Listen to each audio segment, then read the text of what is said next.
बच्चे के जो उसका जो ओवरऑल डेवलपमेंट, जो अभी सर्वांगीण विकास की बात कर रहे थे, ओवरऑल सब चीजों में अच्छा होना चाहिए। उसका आचरण भी अच्छा हो, चरित्र भी अच्छा हो, सेहत भी अच्छी हो, खाना पीना भी अच्छा खाए, सबकी इज्जत करे, सबको प्रेम से बोले और आपके बच्चे की सब जगह तारीफ हो। वो होगी, बिल्कुल आप चाहते हैं तो 100% होगी। लेकिन होता क्या है कि माँ बाप दोनों बैठे हैं, बच्चा भी पास में बैठा है और हम माँ बाप ही चुगली कर रहे हैं पड़ोसी की या भाई की या ननद की या जेठानी की, न किसी की। वो बच्चा आराम से गूंगे की तरह बैठा है, बेचारा सुन रहा है कि मम्मी जो है ना वो आंटी के बारे में ऐसे बात कर रही है, पापा जो है चाचा जी के बारे में ऐसे बात कर रहे हैं। तो ये कौन सिखा रहा है? आप उसके सामने, आपके मतलब आपसी कोई मतभेद होगा या कोई बात होगी तो आप अपने खोपचे में जाएं, बात करें जो करनी है। लेकिन बच्चे के सामने आप उसको संस्कार चाहते हैं कि वो 4 घंटे स्कूल में आया है, यहाँ सामाजिक विज्ञान की किताब पढ़ के गया, माता पिता को प्रणाम करना चाहिए, बड़ों की इज्जत करनी चाहिए, 4 लाइन पढ़ के चला गया, मास्टर जी ने अपनी पूरी कोशिश की, घर में जाते ही आप जो है पड़ोसियों को गाली दे रहे हैं, उसने उधर नाली में से कचरा डाल दिया, उसने ये कर दिया। बच्चा क्या सीख रहा है? जितनी देर स्कूल में रह रहा है उससे डबल टाइम वो आपके पास भी तो रह रहा है, तो आपसे भी सीख रहा है। तो अगर बच्चों को हमें अच्छा बनाना है तो सबसे पहले खुद अच्छा बनना पड़ेगा। अगर हमारा जीवन वास्तविक तौर पे अगर बहुत अच्छा है, हमारा आचरण वास्तविक तौर पे दूसरों के लिए अच्छा है, तो बच्चा हमें देख के सीख रहा है, वो दूसरों को देख के बाद में सीखेगा, हमें भी देखेगा वो। ऐसे आज के दिन बहुत से लोग हैं जो बॉडी के ऊपर जय श्री राम लिखवा रखा है माथे के ऊपर, और बढ़िया भगवान वो कुर्ता पजामा भी पहनेंगे, गले में जो दुपट्टा डाल रखा है उस पर भी जय श्री राम लिखा हुआ है। उससे बात करी एक दिन, भाई साहब क्या हाल है? बोले बढ़िया है। क्या जाती है? बोले जाट है। तो बोले ये राम जी वाला इधर पंडितों का काम है? बोले ना, बोलो राम जी के भगत है। बोले बढ़िया। आज कहाँ से आ रहे हो? बोले आज तो कचहरी जा रहा है। किया? अरे बोले वो बाल लो, छोटे को बाढ़ो मानने। बोली 2 बीघा जमीन दावरा की है मेरी। तो बोले भी वो केस चल रहे हमारे, कई साल होगी? बोले 20 साल होगी। मतलब राम जी का उसने कुर्ता डाल रखा है, राम जी का पक्का भगत है, माथे पे शरीर पे गुदवा रखा है, वो भी कम पड़ गया तो दुपट्टा डाल लिया। और भाई के साथ केस चल रहा है 2 बीघा जमीन का, टोटल दोनों के पास 100 बीघा जमीन है। एक असली राम जी वो थे जो भाई के बाप की आज्ञा का पालन करने के लिए, घर में शांति रखने के लिए राजपाट छोड़ करके जंगल में चले गए थे।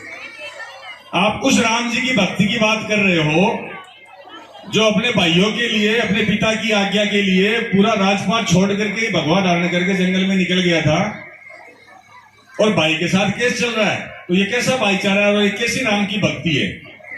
तो मैं ऐसी किसी भक्ति को नहीं मानता जो मंदिर में जाकर के ताली बजा दे, बोले जय श्री राम, और उसके बाद भाई भाई से लड़ता फिरे। तो भक्ति करने का जो तरीका है थोड़ा सा उसको भी हमें सुधारना पड़ेगा। हम किसी को भी अपना आदर्श माने, राम को माने, शिव को माने, कृष्ण को माने या तेजाजी महाराज को माने, हमें सबसे पहले यह देखना पड़ेगा कि उनके जीवन के अंदर उन्होंने किस चीज के लिए संघर्ष किया, उन्होंने हमें कैसे जीना सिखाया, उनका समाज के लिए क्या योगदान रहा था, उन्होंने किन किन चीजों के लिए त्याग किया है, वो हम करें। वो हम बिल्कुल नहीं करना चाहते हैं। त्याग नाम की चीज नहीं है, 1 रुपया नहीं छुटता है। सासरे से भान भी आएगी ना 2 दिन के लिए तो मुंडा में सड़पड़पा लग गया, बाब्या का हेडे भाई आएगी है, बेस नानो पड़सी, बिया करनो पड़सी, बिया करनो पड़सी। तो इन चीजों को थोड़ा सा ठीक करना पड़ेगा हमें। जब ये सारी चीजें हमारे अंदर से ठीक हो जाएंगी तो हमारे बच्चों में भी ये झलकेंगी। और कहते हैं ना, दान पुण्य से या किसी को सम्मान देने से हमारा सम्मान या दान धन कम नहीं होता है, तो वो खुल के करना चाहिए। और जितना हम अच्छा व्यक्तित्व हम खुद अपना जी रहे हैं, जितनी अच्छी हमारे अंदर भावनाएं हैं, वही भावनाएं। एक देश है जिस देश के अंदर हरे पेड़ को काटा नहीं जाता और वहां पे गैस की सप्लाई है नहीं, वहां सिर्फ लकड़ियों से ही खाना बनता है। तो वो लोग क्या करते हैं, पेड़ को सूखने का इंतजार करते हैं कि पेड़ कब सूखे। तो वहां पे कई हजारों साल पुरानी एक परंपरा है कि पेड़ अगर नहीं सूखे मिलते हैं तो वो सारे गांव के एक पेड़ के चारों तरफ हो जाते हैं, उस पेड़ को गालियां देते हैं। उसको गालियां इतनी देते हैं कि वो पेड़ दूसरे दिन जब सुबह जाकर के देखते पूरा सूखा हुआ मिलता है। और ये कोई किताबी ज्ञान नहीं है, एक्चुअल में ऐसा होता है वास्तविक तौर पे। और ये साइंस भी इस चीज को प्रूव करती है। जब गालियां देने से या किसी को कोसने से एक पेड़ सूख सकता है, तो आप आसपास देखिए, या अपने बच्चे हैं, इनको अगर किसी बच्चे को गणित नहीं आती है, किसी को साइंस समझ में नहीं आती, किसी को अंग्रेजी समझ में नहीं आती है, तो उसको इतना कोसते हैं पड़ोसियों से, बच्चों से कंपेयर करके, देख तेरी बुआ वाले के इतने नंबर आए। अभी आजकल सिलसिला चला है, ये नंबर आने शुरू होंगे, अभी 10वीं 12वीं के रिजल्ट है, तो अब ये बच्चों को जो है ना डुक मारने वाली कार्रवाइयां शुरू होंगी। तेरे कम नंबर आ गए, उसको देख, तेरे को तो लैपटॉप भी ला के दिया था, तेरे तो ट्यूशन भी लगा, तेरे कमरे में एसी भी लगाई थी, तेरे कम नंबर आ गए, उसके ज्यादा आए हैं। तो अब बच्चों का शोषण शुरू होने वाला है आपके द्वारा, तो थोड़ा ध्यान रखें इस चीज के बारे में। जरूरी नहीं है गणित में अच्छा आने वाला ही जिंदगी अच्छी जिएगा, या कोई अंग्रेजी अच्छी बोलता है तो उसके अंदर बहुत अच्छे संस्कार है।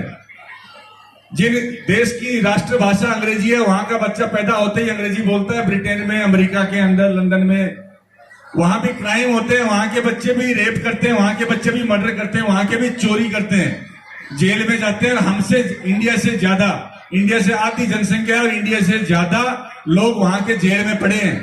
अगर अंग्रेजी बोलना ही साक्षरता की निशानी होती तो वो लोग हमसे पहले साक्षर हैं। हमें अंग्रेजी सीखने की जरूरत नहीं है, अंग्रेजी इस चीज का सर्टिफिकेट नहीं है कि बच्चा बहुत अच्छा है। हिंदी बोले, बेशक मारवाड़ी बोले, कोई दिक्कत नहीं है, उसकी आत्मा अच्छी होनी चाहिए, उसको लगना चाहिए कि मैं एक अच्छा इंसान हूं, अच्छा बच्चा हूं, अच्छा माँ बाप हूं, या अच्छा इंसान हूं, अच्छा नागरिक हूं। यह आपके मन में होना चाहिए कि हाँ मैं बढ़िया हूं। जीवन में अगर किसी का बुरा करके, या किसी का 2 रुपया ठग करके, या गलती से अपन ने कुछ भी किसी का हासिल कर लिया है, और उसके बाद अगर सुकून महसूस होता है, तो समझ लीजिए कि जो दुरात्मा है वो शरीर को पूरी तरह से ग्रसित कर चुकी है। और अगर थोड़ा सा भी कोई काम करके अगर आत्मा ये बोले कि ये थोड़ा सा मैंने आज ठीक नहीं किया, नींद नहीं आ रही है, गुलाटी पुलाटी बिस्तर पे मारते रहो और लगता है कि यार आज तो गलत किया ये मैंने, ये थोड़ा सा गलत हो गया,